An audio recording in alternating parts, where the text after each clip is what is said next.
Sunny Coast Mariners Asian Champions League elite campaign has officially come to an end. A 2-0 defeat to Kawasaki Frontale in the final game of the league phase for the Mariners. Of course, we already knew we were unable to qualify for the knockout phase. And look, heading into this game, it was just all about putting in an admirable performance. And I think we did that overall. I thought the energy was there. The commitment was there. Just lacking a bit of quality, unfortunately, which is something that has, affected us throughout this competition. And again, in terms of quality, I mean, the teams that were coming up against, man, just show their quality in those crucial moments. And 2 goals for Kawasaki Frontale, separating the 2 teams in the end. You look at the lineup, and it was interesting to see a bit of rotation from Mark Jackson's side. Kozewski coming in at right back ahead of Storm Rue. We had a very youthful centre-back partnership. You can see Diesel Harrington and Nathan Paul there, who overall I thought were actually really, really good. Harrington specifically I thought was fantastic, made a number of crucial defensive interventions. We know Paresh Cullen was suspended for this game, so Pavlicic, who came in, made a couple decent saves as well. Eames, so committed in this game, man. And by the end, he was wearing the captain's armband. I mean, 16 years of age, wearing the captain's armband in the Asian Champions League elite. Incredible. Faisal and Thea Harris on the wings, again, trying to create things. And again, Kuel DiPizio leading the line, but just didn't see much of them in this game, unfortunately. And that was, look, obviously a lack of quality, I think, at times hurt us going forward. Some of the, wayward passes and sort of loose touches. But I think overall for the Mariners, we have to be proud of our performance and acknowledge that Kawasaki Frontale, put in a really, really good shift in the end. They defensively were so well organized and did really well to sort of nullify the pockets of space. We didn't really have much, time in their penalty area to get and create opportunities. We go and look at the stats now, and Mariners just the 4 shots, unable to, test their goalkeeper, not even finding the target. 13 shots for Kawasaki as well. Look, we only had the 1 shot after the first half as well, and possession certainly favoured Kawasaki in that first half. Second half was a little bit more of a brighter showing. I thought we showed, some more energy. We moved the ball a little bit quicker going forward. Some of the passing play was a little bit better, I thought, in the final third, trying to create things. But again, just having no success sort of breaking through that stubborn Kawasaki back line there.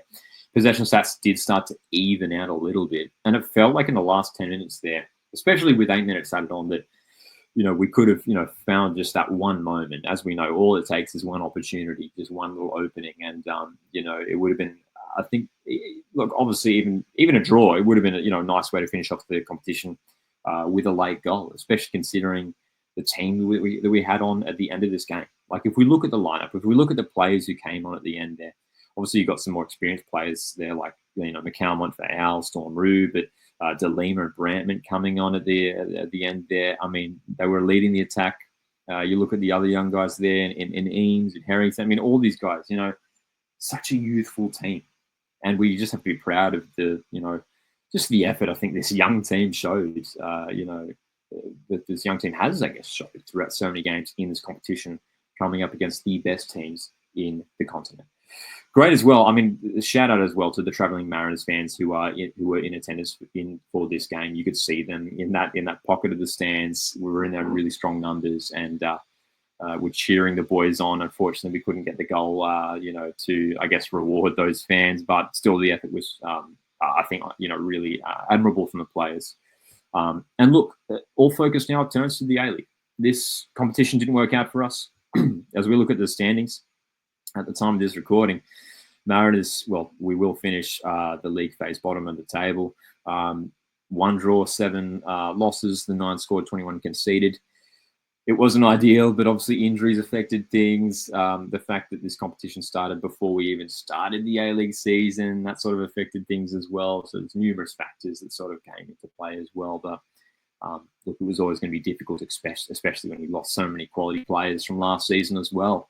But as I mentioned, all attention now turns to the A-League. Mariners have a serious chance to still play finals football this season, and that's the aim for us. It's been, an underwhelming season in the A-League for the Mariners, just the 4 wins at this point in time at this recording, but still in with a chance to finish in the top 6 and play finals football. And now all of the focus turns to the A-League. Let me know in the comments, what did you make of this campaign from the Mariners? Did we expect something? Did we expect more from the Mariners in this competition? You look at the quality teams we came up against. I think we just have to be proud of what we saw in the end. So 2-0 to Kawasaki Frontale in the end here against Central Coast Mariners in the Asian Champions League Elite. Guys, thanks very much for tuning in. Make sure to stay subscribed here to Coast Football. My name's Lockie, and I'll see you in the next one.